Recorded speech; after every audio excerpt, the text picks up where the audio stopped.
व्यवस्थाएं नहीं हो पा रही थी, तो थोड़ी सी समस्या। तो आज हम कंटिन्यू करते हैं लास्ट टाइम जहाँ तक हम आप लोगों को पढ़ाए थे। यूपी बोर्ड सेम वही किताब मेरी है, ये क्लास 6 मैथमेटिक्स की 10B तक हम लोगों ने देख लिया था, जिसमें 10B के थोड़े से कॉन्सेप्ट थे जो कि गुणनखंड वगैरह का था। लेकिन आज का जो कॉन्सेप्ट है 10C वो है अपवर्तक, समापवर्तक और महत्तम समापवर्तक, पेज नंबर 194। ठीक, पेज अभी हम कॉन्सेप्ट पढ़ेंगे, उसके बाद फिर 10C के सारे क्वेश्चनों को लगाएंगे। लेकिन अभी पहले कॉन्सेप्ट देखते हैं। ये 10C का कॉन्सेप्ट है, ठीक है। तो किताब थोड़ी सी मेरी बीच से निकल गई है, मैं रख लेता हूँ। मैं स्टेप बाय स्टेप बुक के ही कॉन्सेप्ट पूरे सॉल्व करूँगा।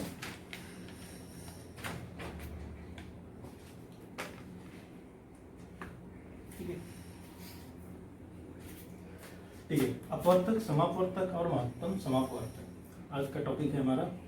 तो इसमें देखिए पेज नंबर 194 पे आप देखिएगा, जहाँ ये है 10.6, ये हेडिंग नंबर है। अब यहाँ देखिए हम किताब का ही एग्जाम्पल आपका हम लेते हैं ताकि आपको किताब की मदद से भी समझ में आए, क्योंकि मेरा ये जो क्लास है ये पार्टिकुलर एकेडमिक क्लास है, ये पूरे बुक को ही कवर करना है। ठीक है, तो देखिए आपको किताब में एग्जाम्पल होगा, एक 48 है और 64 है और 72 है। ठीक है, देखिए यहाँ पर अपवर्तक का क्या मतलब होता है। अपवर्तक का मतलब होता है कोई संख्या जिन जिन संख्याओं से डिवाइड होती है, जिन जिन संख्याओं से कटेगी, वो सारी संख्याएं इस संख्या का अपवर्तक होगा। जैसे अगर हम 48 की बात करें 48, तो 48 जिन जिन संख्याओं से कटेगा वो सारी संख्याएं क्या होंगी, अपवर्तक होंगी। तो एक मैं यहाँ पर लिख लेता हूँ, यहाँ पर ये अपवर्तक होंगे सारे। ये हेडिंग है मेन ऊपर वाला में, ठीक है। और ये हो जाएगी संख्या। देखिए 48 कौन कौन सी संख्या से कटेगा। सबसे पहले एक तो सभी संख्या का अपवर्तक होता है, दूसरा 2 से भी कटेगा ये, और 3 से भी कटेगा। हाँ, ये कैसे पता चल रहा है कटेगा, भाई इसमें मैं डिवाइड कर रहा हूँ, भाग दे रहा हूँ। 1 से कटेगा ये 48 बार में जाएगा। 2 से कटेगा, 2 दूनी 4, 2 चौके 8, कट जाएगा पूरा। 3 से अगर हम 3 से काटेंगे तो 3 क्या 3 जाएगा, 4 में से एक शेषफल बचेगा और ये 18 हो जाएगा, और 3 6 18 कट जाएगा ये 4 से कटेगा, 4 क्या 4, 4 दूनी 8, 5 तो कटेगा ही नहीं क्योंकि 0 और 5 नहीं है लास्ट में। 6 से कट जाएगा, 8 6 48, 7 से नहीं कटेगा, 7 7 49 होता है। ठीक है, अब अगली संख्या है। अब इसी तरीके से मैं आपको टाइम जाने के लिए बाकी संख्या देख लेता हूँ। 6 है, 8 है, 12 है, और फिर 24 है, और फिर 48 है। ये सारी संख्याएं लिखी हुई हैं आपकी किताब में। ठीक है, अब आपको ये समझ में आ गया ये सारी संख्याएं क्यों लिखी हुई थी, मतलब इनका क्या मतलब था। ये मतलब ये है कि ये सारी संख्याएं इस 48 को डिवाइड करेंगी, सबको काटेंगी, इसे हम बोलते हैं अपवर्तक। आइए 64 को, वीडियो लंबा हो जाएगा इस वजह से मैं डायरेक्टली लिख देता हूँ, फिर आपको बता देता हूँ। एक से कटेगा ही, 2 से भी कटेगा, 3 से भी कटेगा, 4 से 4 क्या 4 24, 4 से भी कटेगा, 5 से कटेगा नहीं, 6 क्या 6 नहीं कटेगा, 6 से नहीं कटेगा। आगे देखते हैं, 1 2 4 8, 3 दूनी 6, नहीं ये 3 से नहीं कटेगा, 1 मिनट में। ठीक है, 1 2 4 8 16 32 64। ठीक है, ये ठीक हो गया। देख 3 से नहीं कटेगा क्योंकि 3 में मैं कुछ और संख्या इसको समझ के काट दिया था। ठीक है, ये वो सारी संख्याएं हैं 1 2 4 8 16 32 64, ये सारी संख्याएं जो इसको काटेंगी। एक बार में 2 काटेंगे, 2 2 3 6, 2 दूनी 4, 4 से कटेगा, 4 1 4, 2 बचेगा, 24 हो जाएगा, कट जाएगा, फिर 4 5 4 6 24 से कट जाएगा, फिर 8 से कटेगा, 8 28 64 होता है, 16 64 होता है, 32 दूना 64 होता है, फिर 64 क्या 64 होता है। इसी तरीके से अगर हम 72 की संख्या की बात करें तो मैं इसकी भी संख्याएं को लिख लेता हूँ। 1 2 3 4, फिर 6 है, फिर 8 है, 9 है, फिर 12 है, फिर 18 है, फिर 24 है, फिर हमारा 36 है, 72 है। ठीक है, अभी कोई कैमरा हैंडल करने के लिए नहीं है, मैं ही वीडियो लंबा ना हो तो लोग पॉज करके संख्याएं लिख देते हैं, लेकिन अब मैं पॉज नहीं कर सकता। ठीक है, तो मैं आपको समझाने के लिए डायरेक्टली किताब से लिख देता हूँ। ये पेज नंबर आपका 195 पे लिखा हुआ है ऊपर। ठीक है, 48 और 64 और 72। अब यहाँ आपको इस जो समझना था वो चीज़ मैं बता रहा हूँ कि अपवर्तक का मतलब क्या हुआ। ये जो संख्याएं लिखी हुई हैं, ये सारी संख्याएं इस संख्या को काटेंगी। ये जो लाइन की है इसको काटेंगी, 64 के सामने वाली जितनी है 64 को काटेंगे, 48 के सामने जितनी है वो 48 को काटेंगी। ये हो गया हमारा अपवर्तक। ठीक है, अब आपको मालूम चल गया होगा ये अपवर्तक क्या होता है।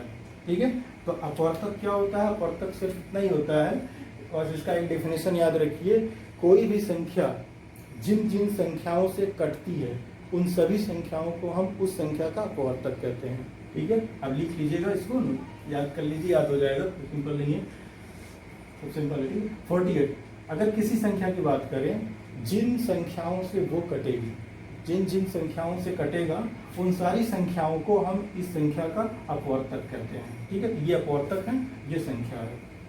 समझ में आ गया इतना? अगर नहीं समझ में आया तो कमेंट में जरूर लिखिएगा, मैं आपको और स्पेशली समझा दूंगा। ठीक है, अब आगे चलते हैं। अब देखते हैं इसमें इसका मासक कैसे निकालेंगे। देखिए यहाँ पर कॉमन देखिए कितने हैं, ये आप देख रहे हैं। अगर म से निकालना होता है तो दी गई सभी संख्याओं में जो कॉमन होता है, जो सिमिलर होता है, जो संख्या सभी संख्याओं के ये अपवर्तक होते हैं, जिसे हम बोलते हैं सह अपवर्तक। जो ये साथ में जो कटे सारी संख्याएं जो काट रही हैं उसमें से तीनों में वो होनी चाहिए। ठीक है, तो अब आइए इसमें देखते हैं क्या है जो सार्व अपवर्तक है। अब ये इसमें 2 को देखते हैं, 3 नहीं है, 3 आपका इसको छोड़ देते हैं। 4 को देखिए, 4 है इसमें, इसको इसमें से लेना, 4 है। फिर 6 देखिए, यहाँ 6 है लेकिन बीच में 6 नहीं है। ठीक है, 64 में 6 नहीं है। और 3 यहाँ पर है लेकिन बीच में 3 नहीं है। अब अगला आता है 8 पर, कहाँ से ले रहा हूँ इसको, ये 8 संख्या है, आपको दिख रही है। देखिए सार्वपवर्तक कौन है, सार्वपवर्तक किसे कहते हैं, जो सभी संख्याओं में होते हैं उसे हम बोलते हैं सार्व अपवर्तक। ठीक है, सार्व अपवर्तक लिखते हैं यहाँ पर, 1 है, 2 है, 4 है और 8 है। अब देख रहे हैं यहाँ पर ये कौन से हैं, सार्व अपवर्तक। कहाँ लिखूं सार्व अपवर्तक, यहाँ लिख देता हूँ।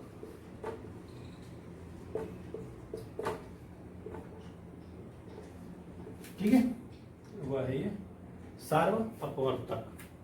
यार ये मेरी तो लिखाई अलग नहीं।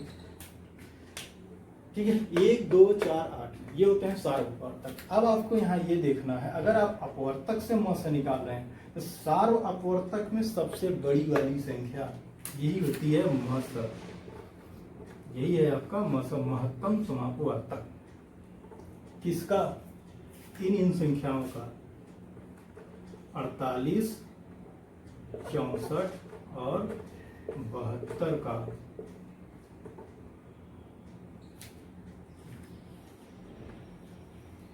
का मस 8। ठीक है, अरे यार ये है ठीक है, 48, 64, 72 का मस 8 है। 8 कैसे पता चला, सार्व अपवर्तक में जो सबसे बड़ी संख्या होती है उसी को हम बोलते हैं मस। ठीक है, अभी हमने अपवर्तक को देखा। अपवर्तक तो मेरे हिसाब से लग रहा है आपको अब आ गया होगा। होता क्या है, किसी भी संख्या को आप लीजिए, उसके सार्व अपवर्तक लिखिए, उन सारे संख्याओं को लिखिए जो इस संख्या को काटती होंगी। ठीक है, एक का संख्या का कोई अपवर्तक नहीं होता, कम से कम 2 संख्याएं होनी चाहिए। ठीक है, अब दूसरी संख्या का भी लिखिए। अगर आपके पास 2 ही संख्या है तो दोनों में देखिए कौन से ऐसे संख्याएं हैं जो कॉमन है, जिन्हें हम सार्व अपवर्तक कहते हैं। सार्व अपवर्तक का मतलब जो दोनों में हो। ठीक है, देखिए 1 1 2 2 4 4 6 इसका नहीं 8 6 8। ठीक है, अगर 2 संख्या, अगर 3 संख्या है तो आप तीनों में देखेंगे और वो संख्याएं तीनों में होनी चाहिए। जैसे देखिए यहाँ 3 3 है लेकिन बीच में 3 नहीं है, इसलिए 3 जो है सार्वअपवर्तक नहीं है। ठीक है, आगे देखिए 48 64 72 का मौसर 8 है। ठीक है, अपवर्तक आई थिंक समझ में आ गया होगा। अब हम चलते हैं अगले टॉपिक पर। देखिए किताब में कुछ एग्जाम्पल भी हैं और डेफिनेशन भी लिखा हुआ है यहाँ पर। 2 या अधिक दी हुई संख्याओं के सार्वअपवर्तकों में से, सार्वअपवर्तकों में से 2 या 2 से अधिक संख्याओं में, एक संख्या का मौसा नहीं होता है ना ही लसा। ठीक है, 2 संख्याओं में से सार्वअपवर्तकों में से सबसे बड़ी वाली अपवर्तक संख्या उन संख्याओं का महत्तम समापवर्तक होती है। ठीक है, मौसा होती है। चलिए आगे देखते हैं। महत्तम समापवर्तक को हम बोलते हैं हाईएस्ट कॉमन फैक्टर और ग्रेटेस्ट, इंग्लिश में ग्रेटेस्ट कॉमन डिवाइजर भी बोला जाता है। मैं आगे देखता हूँ अगला क्या है इसमें। एक चीज और है यहाँ पर, देखिए को प्राइम क्या होता है। को प्राइम में इसके आगे देखता हूँ। ठीक है, मैं अकेला हूँ, इस वजह से वीडियो थोड़ी लंबी बनेगी, क्योंकि बाकी और जगह जहाँ पर रहता था तो वहाँ पर लोग रहते थे तो वीडियो पॉज कर देते थे, तो यहाँ तो पॉसिबल नहीं है। पॉसिबल क्या मतलब मुझे फिर जाके खुद पॉज करना पड़ेगा। ठीक है, इतना तो समझ में आ गया होगा आपको। अगर आपने इसको नोट नहीं किया था तो आप वीडियो पीछे करके पॉज करके उसको नोट कर लीजिएगा। ठीक है, अगर कहीं डाउट है तो आप तुरंत बोलिएगा, कमेंट करिएगा, मैं कमेंट में ही आपको समझा दूंगा कौन सी संख्या क्या है। अगला क्या था, को प्राइम सह अभाज्य संख्या। ये देखिए क्या होता है, ये हेडिंग अभी इसको रहने दीजिए, अभी मुझे समापवर्तक और मौसर अलग अलग बताना है। सह अभाज्य संख्या क्या है, सह अभाज्य, इसे हम बोलते हैं को प्राइम। प्राइम से मतलब ही समझ में आ रहा है आपको।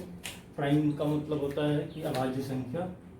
देखिए कुछ ऐसी हमारे पास संख्याएं होती हैं जिनका सिर्फ एक, क्योंकि एक जो होता है सभी का सार्वअपवर्तक होता है, इस वजह से उसमें सिर्फ एक होता है। जिन सभी संख्याओं का जिनका सार्वअपवर्तक एक होता है या मौसर एक होता है, उसे हम बोलते हैं को प्राइम संख्याएं। जैसे किताब का एग्जाम्पल आप देखिए 4 9।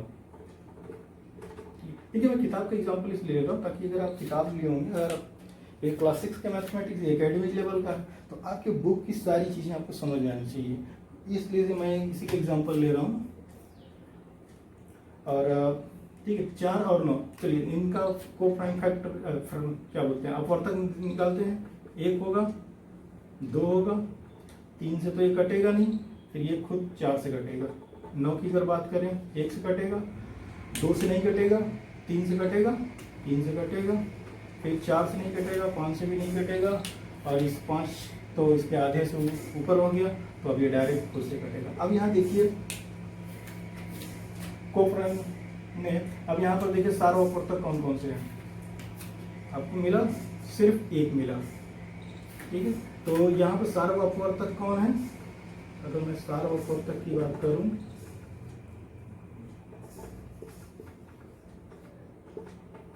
क्या है, सिर्फ एक है, इसका मौसा क्या होगा, 4 और 9 का मौसा। ठीक है, जिन संख्याओं का मौसा 2 या 2 से अधिक संख्याओं का मौसा अगर एक है तो वो सारी संख्याएं सह अभाज्य संख्या कहलाती हैं, को प्राइम। ठीक है, ये हो गया आपके चैप्टर पर, पेज नंबर 196 पर। इस पर देखते हैं कोई कॉन्सेप्ट। एक और एग्जांपल दिया हुआ है इसमें, आप उसे देख सकते हैं। ठीक है, अब इसको देख लीजिएगा, सिंपल है, 2 संख्याओं का है, 12 और 18 के अपवर्तक हैं। ठीक है, और मैं आगे चलता हूँ। अब देखिए मौसा को हम गुणनखंड विधि से देखते हैं। अब गुणनखंड की विधि से कैसे मौसा निकालते हैं, देखिए अपवर्तक को हमने देख लिया, समापवर्तक ठीक है वो आगे देखते हैं। समापवर्तक का आपका यही होता है, मौसा ही फैक्टर है, लेकिन ये भाग विधि से आएगा। अब यही गुणनखंड विधि से देखते हैं, ये हटा ले रहा हूं मैं।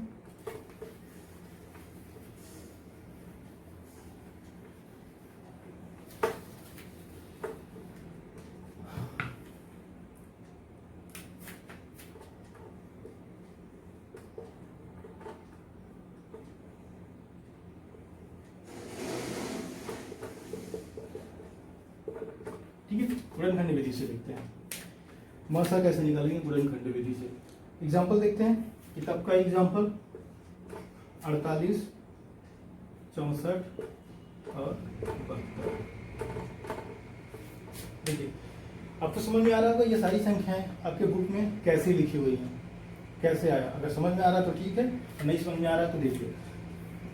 48 के गुणनखंड हमको निकालने होते हैं। मैं एक संख्या का गुणनखंड निकाल के यहाँ दिखा देता हूँ, ये संख्याएं कैसे गुणनखंड निकाली गई हैं।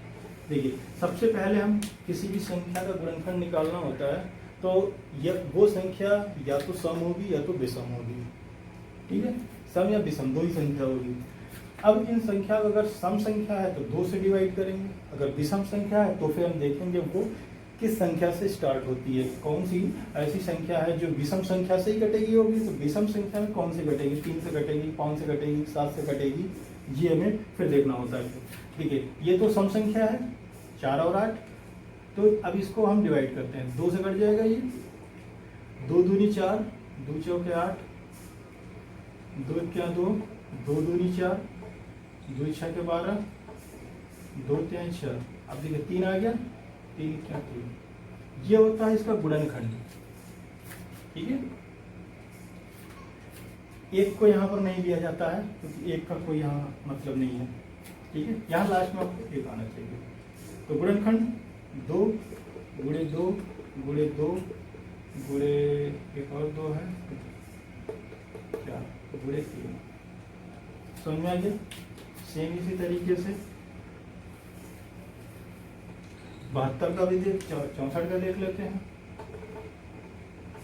सम संख्या है 2 3 6, 2 दूनी 4, 2 क्या था, 2 6 के 12, 2 8 16, 2 चौके 8, 2 दूनी 4, 2 क्या 2, ठीक है। 2 गुणे 2 गुणे 2 गुणे 2 कितनी बार गया, 1 2 3 4 5 6, ठीक है। आइए अब आगे देखते हैं, 72 है, 72 को भी काट लेते हैं।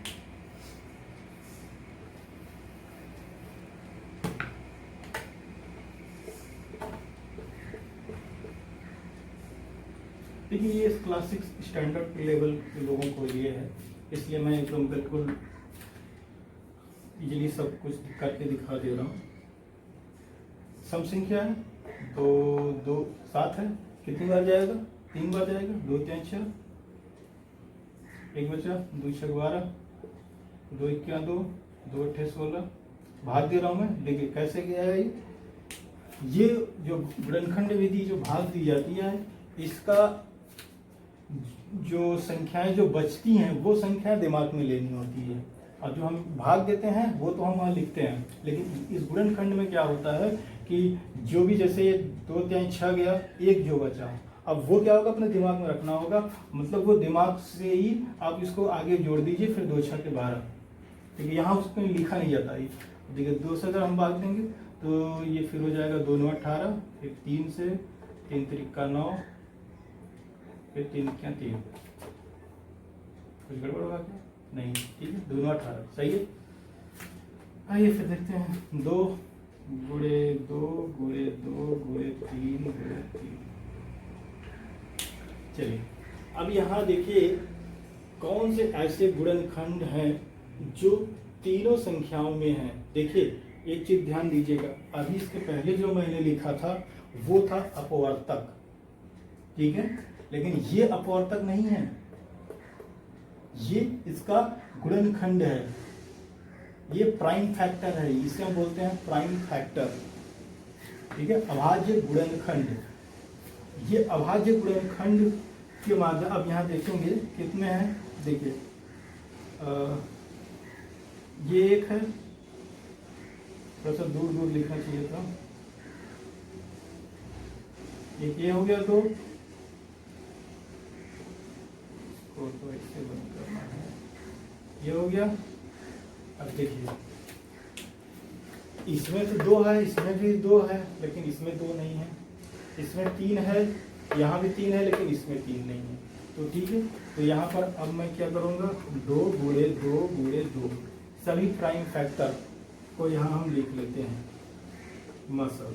मसल जब निकालते हैं तो सारे प्राइम फैक्टर को यहाँ इस तरीके से लिखते हैं, जितने भी प्राइम फैक्टर कॉमन है।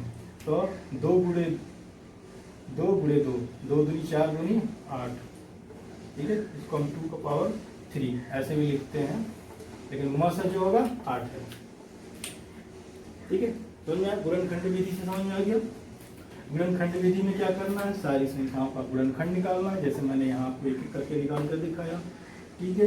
देखिए वही संख्याएं हैं, वहां से भी देखिए हमको मौसा क्या मिला था, 8 ही मिला था। यहाँ से भी देखिए हमको क्या मिला, 8 ही मिला, बस विधि अलग है। तो वो जो था अपवर्तक विधि था, और ये है गुणनखंड विधि। यहाँ हम प्राइम फैक्टर निकालते हैं, वहाँ पर अपवर्तक निकालते हैं। प्राइम फैक्टर मतलब अभाज्य गुणनखंड निकालते हैं, और वहाँ पर अपवर्तक निकालते हैं, ठीक है। ये समझ में आ गया आपको, समझ में आ गया होगा। और ये जो संख्याएं हैं, ये इनमें से जो कॉमन लिया गया है, ऐसी संख्या जो तीनों में है। 3 संख्याएं हैं तो तीनों में, अगर 2 संख्याएं हैं तो 2 में देखेंगे, ठीक है। इसको हटाते हैं।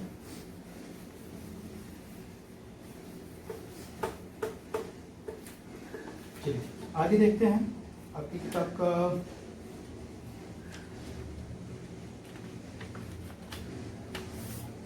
गुणनखंड विधि से। देखिए एक और है उदाहरण 1, आपका उदाहरण है इसमें, ये आपको समझाई देता हूँ। 180 और 192 का मौसम गुणनखंड विधि से निकालिए। 180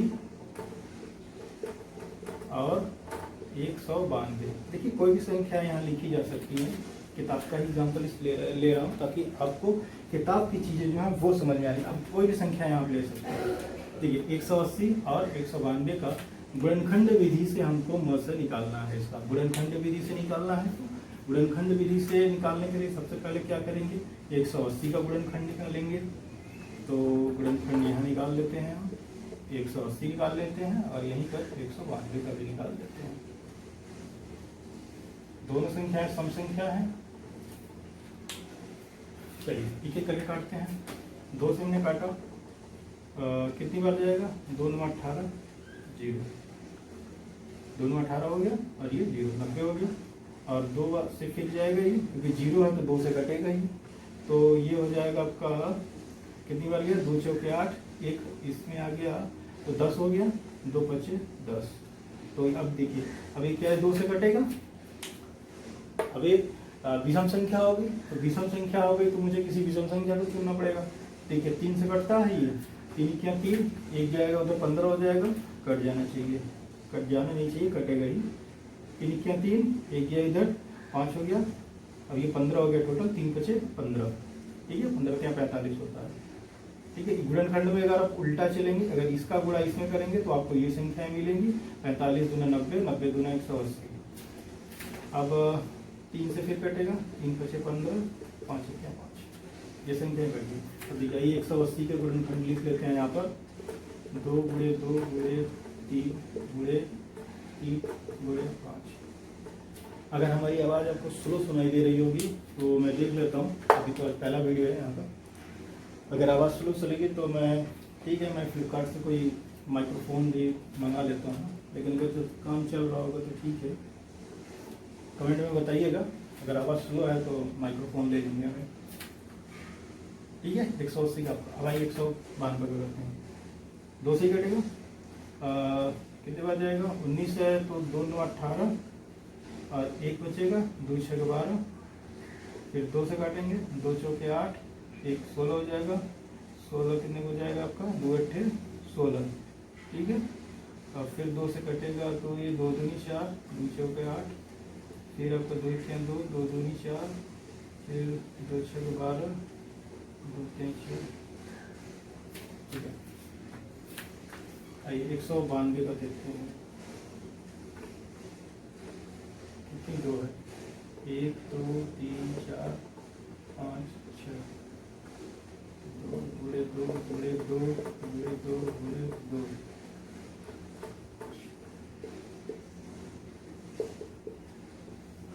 ठीक है। सारी संख्याएं है ना, 1 2 3 4 5, 1 2 3 4 5, 1 2 3 4 5 6 1 2 3 4 5 7। ठीक, चलिए अब निकालिए इसमें से कॉमन प्राइम फैक्टर कौन कौन से हैं। कॉमन प्राइम फैक्टर का मतलब अब इसमें कौन कौन से हैं जो दोनों संख्याओं में। देखिए इधर एक ये है, एक ये है, दो दो दो दो। अब देखिए अब इधर तो 2 नहीं है, एक 3 है यहाँ पर। अब इसको ऐसे दे दीजिए, ठीक है। लिखिए यहाँ पर 2 मस बराबर गुणे 2 गुणे 3,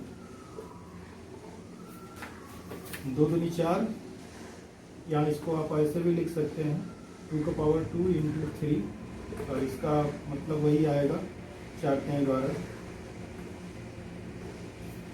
ठीक है। ये आपको ये संख्या यहाँ मिल गई। ये तो एक लिखने का शॉर्टकट तरीका होता है, लेकिन इसका जो मस है 12 ही है। तो अब इसका आंसर मैं यहाँ ऐसे लिखूंगा 180 और 192 का मस 12। अब इसके मस होता क्या है, 12 है क्या ये 12 वो होता है कि जो इन दोनों संख्याओं को काट सकता है। अगर ये 2 हैं तो दोनों को काटेगा, अगर 3 4 5 हैं तो वो जो मस आएगा उन सारी संख्याओं को काटेगा ये, ठीक है। तो अभी आपको एग्जांपल एक समझ में आ गया। अब है भाग विधि से मात्रम समाप्त वर्तक निकालना। देखिए ये मैं अगर भाग विधि वाला फिर देख लेता हूँ, उसके बाद फिर कॉन्सेप्ट खत्म हो जाएगा, फिर हम 10C के चैप्टर के सवाल लगाएंगे। बस मस है इतना ही होते हैं इसमें। ये आपको समझ में आ गया गुणनखंड विधि से। ये एग्जाम्पल था, ठीक है, एग्जाम्पल हुआ। समझ में आ गया होगा, नहीं समझ में आओगा जब बताइएगा, मैं आपको कहाँ पर नहीं समझ में आया वो मैं कमेंट बॉक्स में बता दूंगा।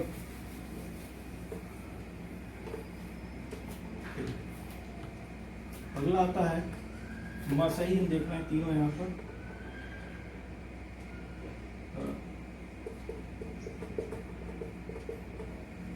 भाग विधि,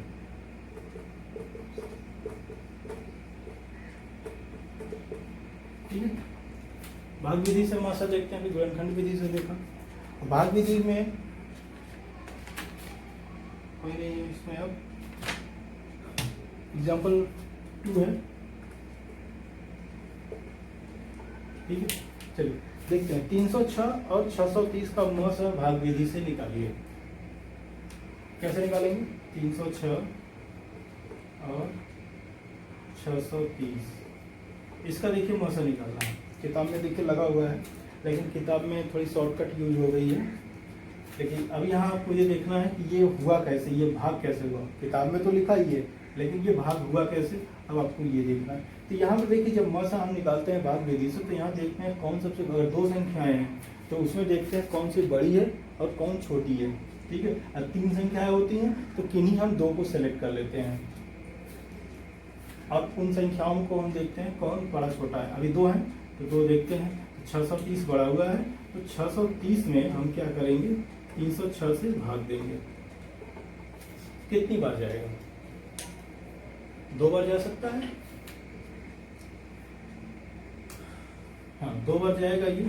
तो यहाँ पर लिखिए 2 बार जाएगा तो कितना हो जाएगा 612 हो जाएगा ये। 612 हो जाएगा तो बचेगा कितना, ये 10 में गया 8 और ये हो जाएगा 2 में से 18 बचेगा, ठीक। अब देखिए जो शेषफल आता है, जो यहाँ शेषफल बचता है उससे फिर हम इसमें भाग देते हैं। अब यहाँ फिर ऐसे बनाएंगे, देखिए किताब में आपको बना हुआ है। अब यहाँ पर मैं लिखूंगा 306, समझ में आई। जो भागफल का जो शेषफल था, जो हमारा भाजक था 306, अब इसको यहाँ लिखेंगे और इसमें हम शेषफल से भाग देंगे। अब कितनी बार जाएगा 18 दूना 36 जाएगा नहीं, 18 के 18, कितना शेषफल बचेगा, आई थिंक 12 बचेगा। 10 में से 8 गया 2 और ये 2 में से गया 12 बचेगा और ये हो जाएगा 126, ठीक है। अब देखिए, अब 18 से कितनी बार जाएगा ये, 18 सत्ते, अगर मैं 7 बार में ले जाऊं तो 8 सत्ते 56, 6 और 5 शेष फल है, 7 क्या 5, 7 क्या 7 और 7 5 12, 126 हो गया। देखिए अब ये पूरा पूरा कट गया, तो हम 306 और 630 का मस कितना है, 18 है। 306 और 630 का मस 18 है। ठीक है, समझ आए भाग विधि से। बड़ी संख्या को रखा, छोटी संख्या से भाग दिया, एक बार भाग देंगे, जो शेषफल बचेगा फिर हम इस संख्या से उसमें भाग देंगे, और ऐसे ही जब तक नहीं कटेगा तब तक काटते रहेंगे। जब फाइनली यहाँ सब खत्म हो जाएंगे तब फिर वो छोड़ देगा, और लास्ट में जिस संख्या से कटेगा ये, वही उसका मौसम होगा। ये याद रखिए, 18 से लास्ट में कटा तो ये 18 का इसका मौसम हुआ। अगर ये और 1-2 स्टेप जाता तो उस लास्ट स्टेप में हम देखेंगे कि अगर ये संख्या जिस संख्या से कटेगी फाइनली लास्ट जो वाली, वो वही उसका मौसम होगा। ठीक है, ये भाग विधि से मौसम आपको समझ में आ गया होगा, और एग्जाम्पल है किताब में, और आप इसको देख लीजिएगा। ये 3 संख्या वाला भी देख लेते हैं। ठीक है, मैं इसको हटाता हूं।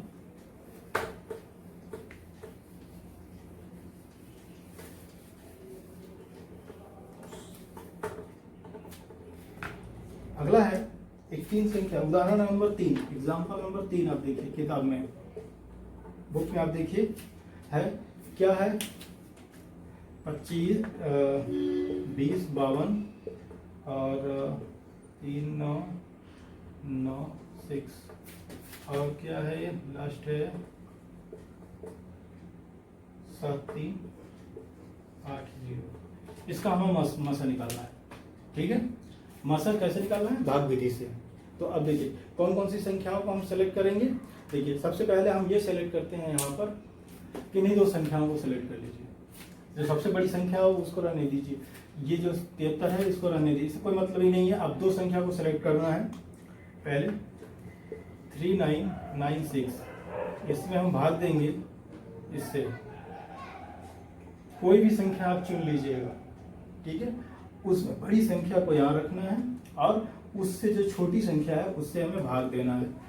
फिर जो मस आएगा उस संख्या से तीसरे वाले को डायरेक्टली भाग देना है। फिर उसका मसा नहीं निकालना है, डायरेक्टली भाग देना है। अगर वो पूरा पूरा कट गया तो उसका मस जो आंसर आया था जिससे भाग देंगे वो है, अदरवाइज नहीं है। अदरवाइज फिर वही जो आएगा आपका कौन है, एग्जाम्पल में जो भी तुमने पढ़ा था सहभाज्य संख्या, वो आएगा। चलिए आगे देखते हैं, चलिए भाग देते हैं। कितनी बार जाएगा, आई थिंक एक बार जाएगा, तो एक बार ले जा, तो एक बार 2000 है, 3000 है, एक बार तो जाएगा ही, 2052। चलिए माइनस करते हैं इन सबको। यहाँ देखिए माइनस मैं पहले नहीं लगा, लेकिन ये माइनस होता है, ये देखिएगा कितना गया, 4 बचा, 9 में से 5 गया, फिर 4 बचा, और ये फिर ये 0 है, 9 है तो 9 ही रहेगा, और ये है तो 1 बचेगा। 1944। अच्छा ठीक है, थोड़ा सा ही कम था। अब कितनी बार जाएगा, अब मैं यहाँ इसको ऐसे लेता हूँ, थोड़ा बड़ा लेता हूँ, 20, 52। ठीक है, अभी मैंने क्या बोला था, अब इसको यहाँ पर रखना है। ठीक है, चलिए अब कितनी बार जाएगा, 1900, ये 2000 है, एक नियरेस्ट है तो एक ही बार जाएगा, 1944 फिर उतार लीजिए, ये सही है ना, 1944, हाँ सही है। ठीक है, फिर इसको हम माइनस करते हैं,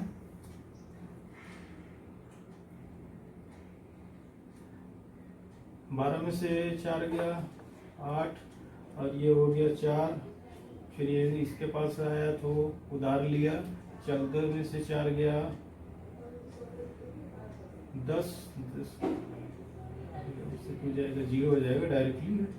और उसके बाद फिर ये 9 इधर आया 1 और ये 1 में से गया 0।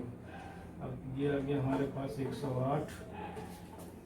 अब 108 में से इसको भाग देते हैं 1944 को, ठीक है।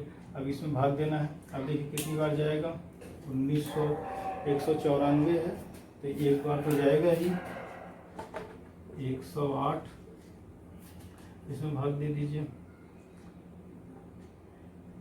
14 से 8 का बाद कितना बचा, 6, 8 और 16 से 6, और ये हो जाएगा हमारा 8 और ये तो खत्म हो गया। 86 और 8 सही है, ठीक है। अब ये उतार लिया 4, 864 कितनी बार जाएगा, 8 × 64। आई थिंक मेरे हिसाब से 8 बार जाना चाहिए। 8 × 64 कहीं 4 फिर 6 और 8 से 8 6 8 क्या 864 फाइनली ये कट गया 108 से, ठीक है। तो अभी यहाँ पर दो संख्याओं का, इन दो संख्याओं का मौसा 8 है और अब हम 108 से इसमें भाग देंगे डायरेक्टली, ठीक है। तो अभी हम क्या लिखेंगे, 205 और 3996 का मौसा कितना है, 108 है। 7380 108 से भाग दे दीजिए, कितनी बार जाएगा, 108 है तो 7 है, 7 बार ले जाएंगे तो 7 और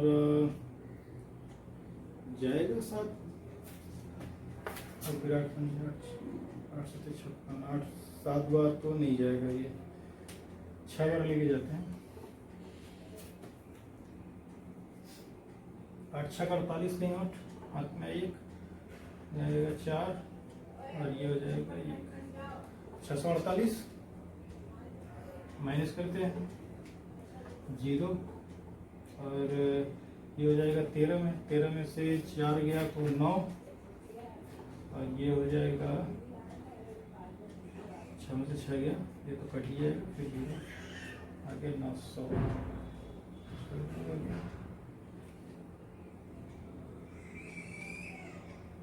सही है। हाँ सही है, 900 ही है। तो कितनी बार ले जाए,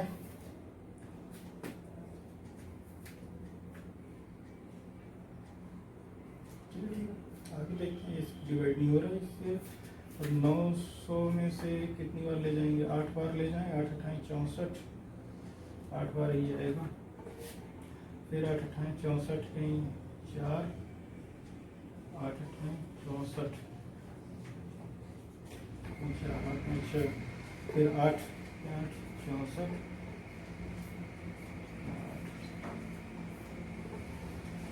फिर ये हो जाएगा आपका 10 में से 4 गया 6 और ये हो जाएगा 9 में से 6 गया 3 और ये हो जाएगा 36 6 बचा 36। अब इसका यहाँ पर देखते हैं 36 है तो फिर इसका 108 से भाग देते हैं तो कटेगा, ये कितनी बार में जाएगा, 3 बार। कहाँ लगाऊंगा इसको, यहाँ देख लेते हैं। देखिए ये एक बार शेषफल आ गया, अब इसका क्या होगा यहाँ से देखेंगे, इन दोनों का मौसा निकाल लाऊंगा।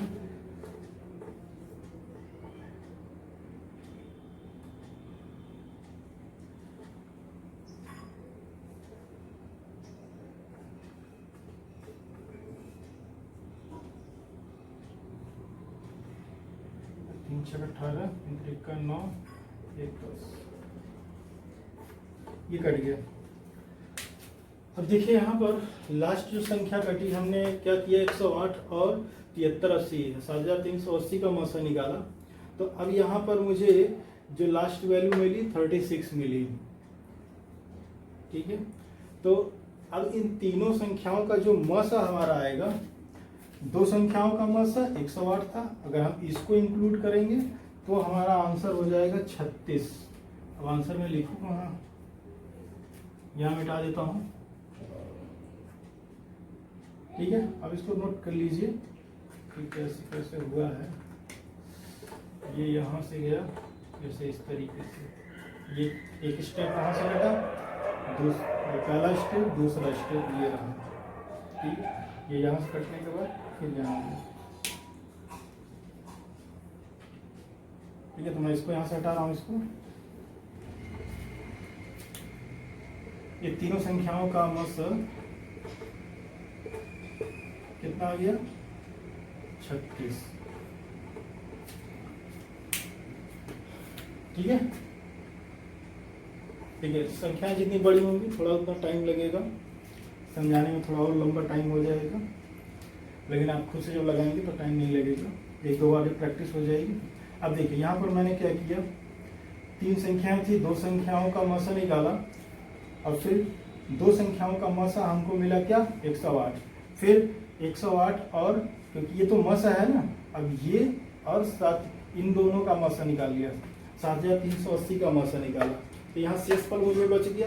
तो अब यहाँ हम क्या करते हैं, इस शेषफल को इससे डिवाइड कर देते हैं। अगर ये शेषफल इसको डिवाइड कर दिया पूरा पूरा, तो ये हमको ये जो संख्या मिली 36, ये तीनों का मसा हमको मिलेगा, ठीक है। सेम वही स्टेप फिर यहाँ फॉलो करना है, लेकिन यहाँ जो होगा ये मसा से होगा, ठीक है। डायरेक्टली आपको इस मसा से भाग देना जो इन दोनों को मसा आया, ठीक है। 108 से इसमें डायरेक्टली भाग देना है 108 का। अब ये जो शेषफल बचेगा फिर इसमें भाग देना है, जिससे आप भाग दे रहे हैं इधर इसके मसा में, ठीक है। जो शेषफल बचा मसा से डिवाइड कर दिया गया, समझ में आ गया ये। हाँ, अब देखिए इसमें अब आगे है जो हम चैप्टर लगाएंगे,